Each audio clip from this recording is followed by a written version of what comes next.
निर्वाचन आयोग सरकारको कठपुतली भएको नारायण काजी श्रेष्ठको आरोप। खराब पात्रलाई शासन सत्तामा पुर्याउनु भुल भएको रामकुमारी झाँक्रीको टिप्पणी। सोमबारदेखि परेको वर्षाको कारण पहिरो खस्दा बाजुराका मुख्य सडक अवरुद्ध। काठमाडौँ महानगरपालिकामा कोरोना खोप लगाउन सुरु। भारतमा 75 दिनकै सबैभन्दा कम कोरोना सङ्क्रमित भेटिएको पुष्टि। काठमाडौँ उपत्यका सहित 17 जिल्लामा आउँदो 7 गतेसम्म निषेधाज्ञा थप। विषाक्त रक्सीको कारण सर्लाहीमा 5 जना नेपाली सहित 3 जना भारतीयको ज्यान गयो। 7वटा प्रदेश सरकारले बजेट सार्वजनिक गर्दै घिउ र खानेतेलमा 28% मूल्य वृद्धि। नेपालमा साइबर हमला रोक्न सेक्युरिटी सिस्टम निर्माण हुँदै। यो साता भारी वर्षा हुने, सजग रहन मौसमविदको आग्रह। सप्तरीमा ट्र्याक्टरको ठक्करबाट एक मोटरसाइकल चालकको मृत्यु। चिकित्सा शिक्षा अध्ययनको लागि सिट सङ्ख्या तोकियो। कास्कीको अन्नपूर्ण गाउँपालिकामा बाढी पहिरोको कारण बस्ती जोखिममा। आज मङ्गलबार सुनको भाउ अस्थिर। नाइजेरियामा बन्दुकधारीद्वारा 10 जनाको हत्या। जुलाई 27बाट बलिउडका नायक अक्षय कुमारको बेल बटम फिल्म हलमा रिलिज हुने। नेपाल हाइड्रो डेभलोपरको नाफा 65%ले घट्यो। निर्वाचन आयोगको भूमिका पूर्वाग्रहपूर्ण, राजनीतिक र कानुनिक लडाईँ लड्ने जसपाका अध्यक्षको भनाई। पछिल्लो घण्टा 28.26 अङ्कले उकालो लागेको सेयर बजारमा 4.5 अर्बभन्दा बढीको कारोबार। एसई आन्तरिक मूल्याङ्कनबाट गर्ने गरी सरकारको कार्यविधि सार्वजनिक।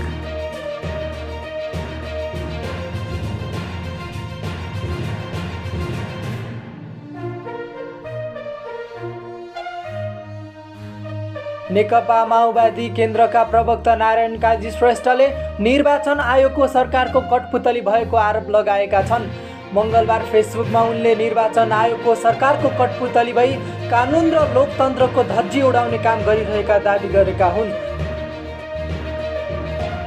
सामाजिक सञ्जाल ट्विटरमा माधव कुमार नेपाल, पुष्पकमल दाहाल प्रचण्ड, श्याम श्रेष्ठ, मल्ल के सुन्दरी सहित आफू पनि रहेको फोटो राख्दै उनले कुनै समय आन्दोलनमा हर मोर्चामा सँगसँगै रहेको स्मरण समेत गरेकी छिन्।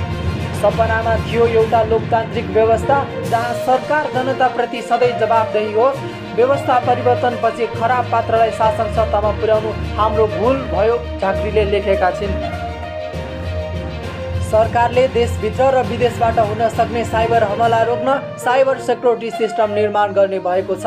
इन्टरनेट र नयाँ प्रविधिमा नेपाल पनि निर्भर भइरहेको यो अवस्थामा सुरक्षा जोखिम न्यूनीकरणका लागि नेपाल दूरसञ्चार प्राविधिकरणले यस्तो सेक्युरिटी सिस्टम निर्माण गर्न लागेको हो।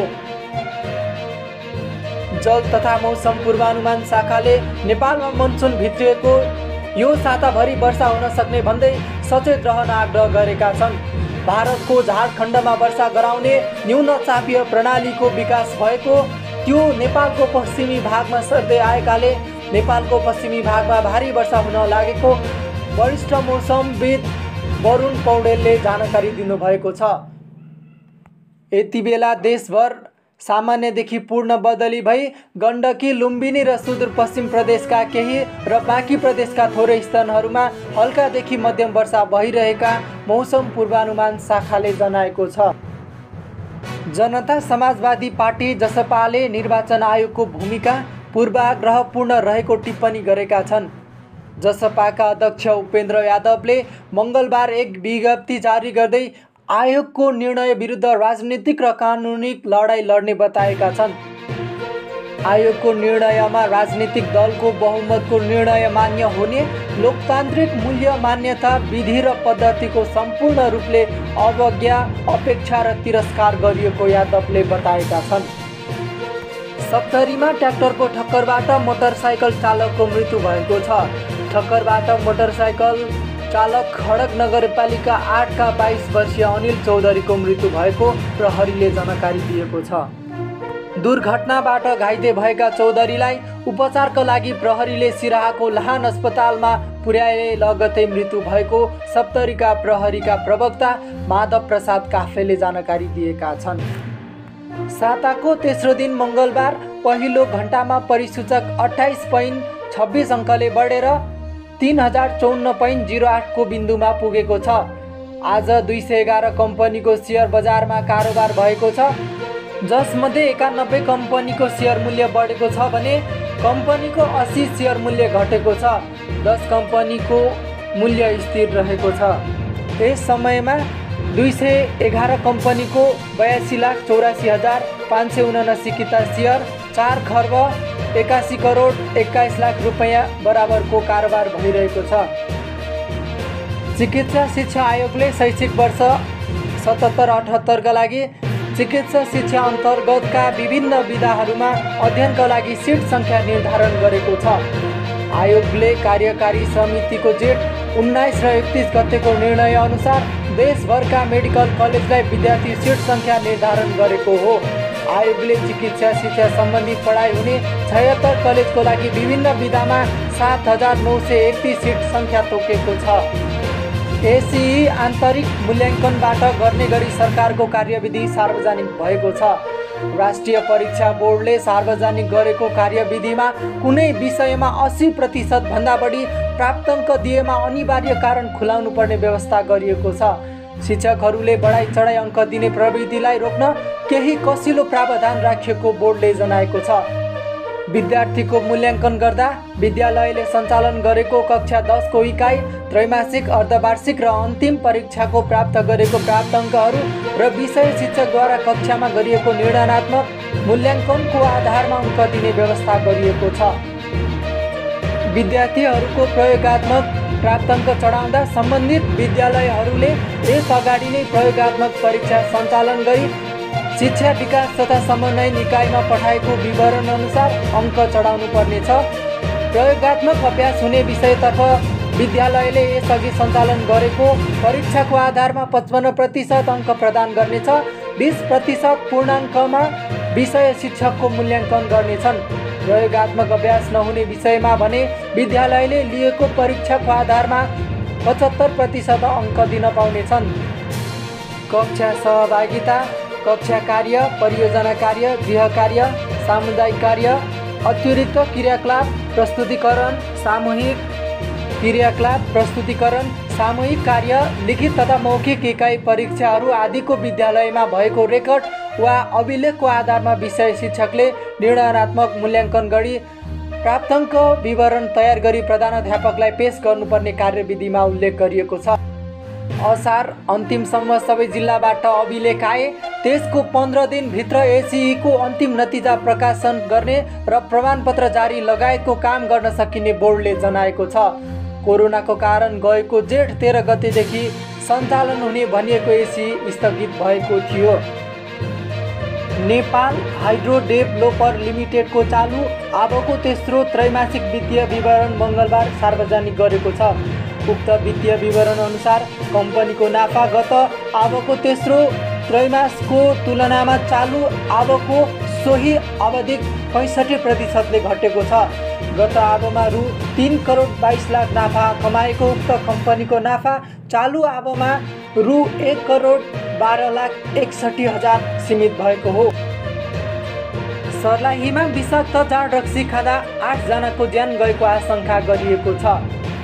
पछिल्लो 4 दिनको अवधिमा 5 जना नेपाली र 3 जना भारतीय नागरिकको ज्यान गएको हो। ज्यान गुमाउनेमा 39 वर्षीय दिनकर दास, 50 वर्षीय रामेश्वर पासवान, 65 वर्षीय कैदु दास र 50 वर्षीय जगेदोश्वर माझी र 24 वर्षीय बलिन्द्र दास रहेका छन्। बलिउड नायक अक्षय कुमार अभिनीत चलचित्र बेल बटमको प्रदर्शनी मिति पक्का गरिएको छ। उसो त यसअघि पनि यो चलचित्रको प्रदर्शनको मिति तय गरिएको थियो, तर कोरोनाको दोस्रो लहरको कारण चलचित्र रिलिज हुन सकेन। अब यस वर्षको निर्माण पक्षले चलचित्रलाई आगामी महिनाबाट रिलिज गर्न तयारी गरेको छ। यो चलचित्र जुलाई 27 तारिकबाट हलमा नै रिलिज हुने तयारी भइरहेको छ। काठमाडौँ उपत्यका सहित देशका 70 वटा जिल्लामा निषेधाज्ञा थप गरिएको छ। काठमाडौँ, ललितपुर र भक्तपुर सहित 17 वटा जिल्लामा जारी निषेधाज्ञा आउँदो 7 गतेसम्म लम्बिएको छ। अन्य जिल्लामा भने अवस्था हेरेर निषेधाज्ञा लम्ब्याइएको छ। नाइजेरियाको मध्य प्रान्त प्लाउटमा बन्दुकधारीले हमला गरेर एउटा स्थानीय बारमा बसिरहेका 10 जना व्यक्तिको हत्या गरेको छ। उक्त प्रान्तका प्रान्तीय प्रहरी प्रमुखले सोमबार सो घटनाको पुष्टि गरेको थिए। उनले बन्दुकधारी व्यक्ति भ्यानमा आएर बारमा बसेका मानिसहरूमाथि गोली चलाएको बताएका छन्। गोली लागेर घटनास्थलमै ती व्यक्तिहरूको ज्यान गएको बताइएको छ। आज मङ्गलबार सुनको भाव स्थिर रहेको छ। सुनको मूल्य हिजोको जस्तै तोलामा 93,200 रुपैयाँ निर्धारण गरिएको नेपाल सुनचाँदी व्यवसायी महासङ्घले जनाएको छ। चाँदीको भावमा भने आज घटेको छ। हिजो तोलामा 1365 रुपैयाँमा रहेको चाँदीको भाव आज 10 रुपैयाँले घटेर 1355 रुपैयाँमा तोकेको महासङ्घले जनाएको छ।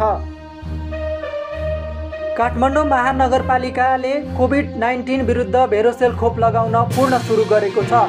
जेठ 25 गतेबाट सुरु भएको खोप अभियानमा 28 र 29 गते भने रोकिएको थियो। रोकिएको खोप अभियान आजदेखि सुरु भएको छ। भारतमा 75 दिन यताकै यो सबभन्दा कम कोरोना सङ्क्रमित फेला परेको छ। गत 24 घण्टामा भारतमा कोरोना सङ्क्रमणको कारण 2726 जनाको मृत्यु भएपछि भारतमा कोरोनाबाट मृत्यु हुनेको कुल व्यक्तिको सङ्ख्या 3,77,031 भएको जानकारी छ। यहाँ हाल कोरोना सङ्क्रमितको कुल सङ्ख्या 2,95,70,881 पुगेको मन्त्रालयले जानकारी दिएको छ।